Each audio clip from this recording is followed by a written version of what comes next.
The leader of the Islamic State group is dead. What that means for ISIS is still a live question tonight. Abu Bakr al-Baghdadi died over the weekend in a U.S. Special Forces raid in northwest Syria. Officials said today that his remains were buried at sea. Foreign Affairs correspondent Nick Schifrin takes it from there.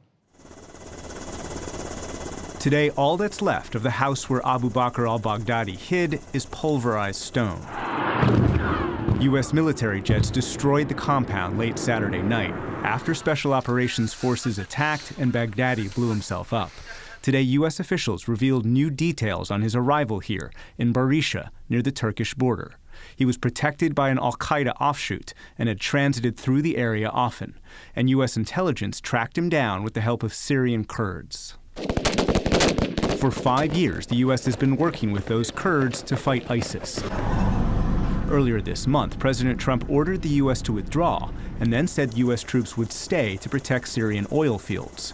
Moving forward, U.S. soldiers will provide that protection and continue the 5-year-old strategy, Defense Secretary Mark Esper said today at the Pentagon. Our mission in Syria today remains the same as it was when we first began operations in 2014, to enable the enduring defeat of ISIS. Our recent repositioning of forces within the country is intended to posture us to continue this mission and give the president options.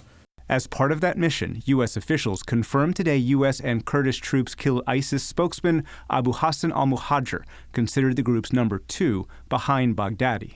Baghdadi was one of the most successful terrorists in history, self-declaring a caliphate across Syria and Iraq. Tens of thousands of his radical fighters took control of territory that, at its peak, was as large as England. They spread a violent and perverse brutality across the region. Living in the West, I know how you feel. When I used to live there, in the heart you feel depressed.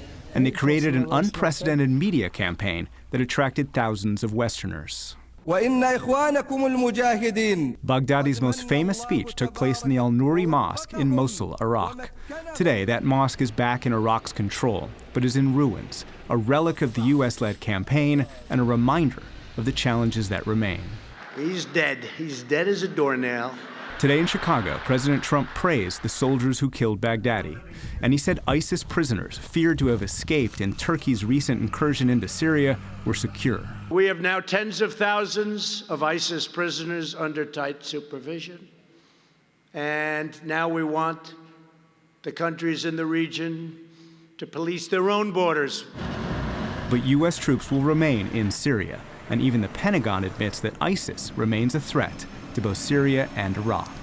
For the PBS NewsHour, I'm Nick Schifrin.